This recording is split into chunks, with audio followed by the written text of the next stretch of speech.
Assalamualaikum warahmatullahi wabarakatuh. Horas menjua-jua ya Aufu.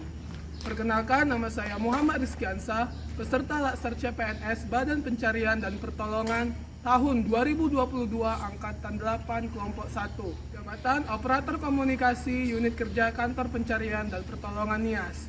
Di sini saya akan menampilkan video Aku Smart dan instansiku. Mari kita simak video berikut ini.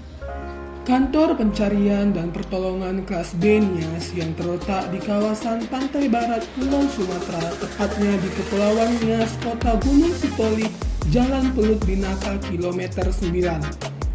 Sebelumnya, Kantor Pencarian dan Pertolongan kelas B NIAS merupakan pos di bawah Kantor Pencarian dan Pertolongan kelas A Medan. Pada tahun 2020 lalu, Poser NIAS ditetapkan menjadi Kantor Pencarian dan Pertolongan kelas B NIAS. Sementara itu, kekuatan yang dimiliki Kantor Pencarian dan Pertolongan kelas B NIAS terbagi menjadi 3 wilayah kerja yang setiap saat siap siaga untuk digerakkan pada operasi SAR.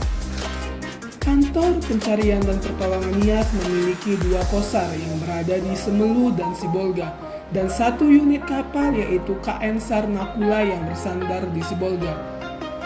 Kantor Pencarian dan Pertolongan NIAS dipimpin oleh Kepala Kantor yaitu Bapak Muhammad Agus Wibisono SE, Kepala Urusan Umum Bapak Tongger Gultom SPD, Kepala Subseksi Operasi dan Siaga Bapak Benteng Hilton Telambanua SE, Kepala Subseksi Sumber Daya Bapak Bobi Purba SE, dan jabatan fungsional lainnya untuk mendukung dan menunjang kinerja di Kantor Pencarian dan Pertolongan kelas B NIAS.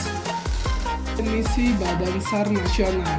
Visi Badan SAR Nasional mewujudkan Badan SAR Nasional yang andal, terdepan, dan unggul dalam pelayanan jasa SAR di wilayah NKRI.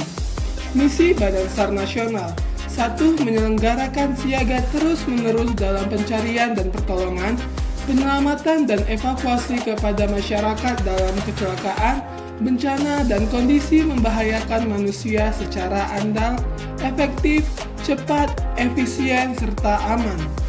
2. Melaksanakan koordinasi dengan instansi atau organisasi nasional maupun internasional dalam rangka menyelenggarakan operasi pencarian dan pertolongan, serta melakukan pemasyarakatan SAR untuk memaksimalkan potensi SAR.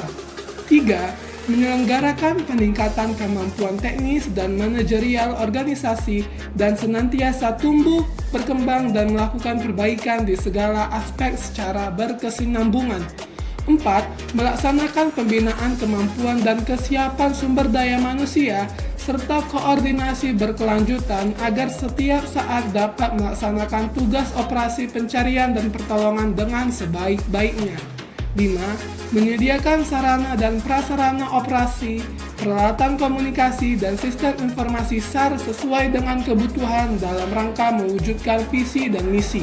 Tugas Kantor Pencarian dan Pertolongan kelas B NIAS yaitu 1. Menyusun dan menetapkan norma, standar, prosedur, kriteria, serta persyaratan dan prosedur perizinan dalam penyelenggaraan pencarian dan pertolongan. 2. Memberikan pedoman dan pengarahan dalam penyelenggaraan pencarian dan pertolongan. 3. Menetapkan standarisasi dan kebutuhan penyelenggaraan pencarian dan pertolongan sesuai dengan ketentuan peraturan perundang-undangan. 4. Melakukan koordinasi dengan instansi terkait. 5. Menyelenggarakan sistem informasi dan komunikasi. 6. Menyampaikan informasi penyelenggaraan pencarian dan pertolongan kepada masyarakat. 7. Menyampaikan informasi penyelenggaraan operasi pencarian dan pertolongan secara berkala dan setiap saat pada masa penyelenggaraan operasi pencarian dan pertolongan kepada masyarakat. 8. Melakukan pembinaan, pemantauan, dan evaluasi terhadap penyelenggaraan pencarian dan pertolongan. Dan yang ke-9, melakukan permasyarakatan pencarian dan pertolongan. Tugas saya sebagai operator komunikasi menurut Peraturan Kepala Badan SAR Nasional Nomor PK08 Tahun 2011 tentang Nomenklatur Jabatan dan Uraian Tugas di Lingkungan Kantor Pusat Badan SAR Nasional. Menerima, mengirim, dan memonitor berita musibah dan berita lainnya. 2. Mencatat berita musibah dan berita lainnya dalam buku jurnal siaga. 3. Menyerahkan berita musibah dan berita lainnya kepada pengagenda atau pengkonsep untuk dicatat dan digandakan. 4. Melaporkan berita musibah dan berita lainnya kepada Kepala Dinas Jaga Harian. 5. Melakukan koordinasi ke instansi atau organisasi terkait sesuai arahan kepada Dinas Jaga Harian. 6. Monitoring berita secara terus-menerus dalam kegiatan operasi SAR. 7. Melaksanakan siaga komunikasi SAR 24 jam. 8. Melaporkan dengan segera apabila terjadi kerusakan peralatan kepada petugas jaga harian atau atasan langsung.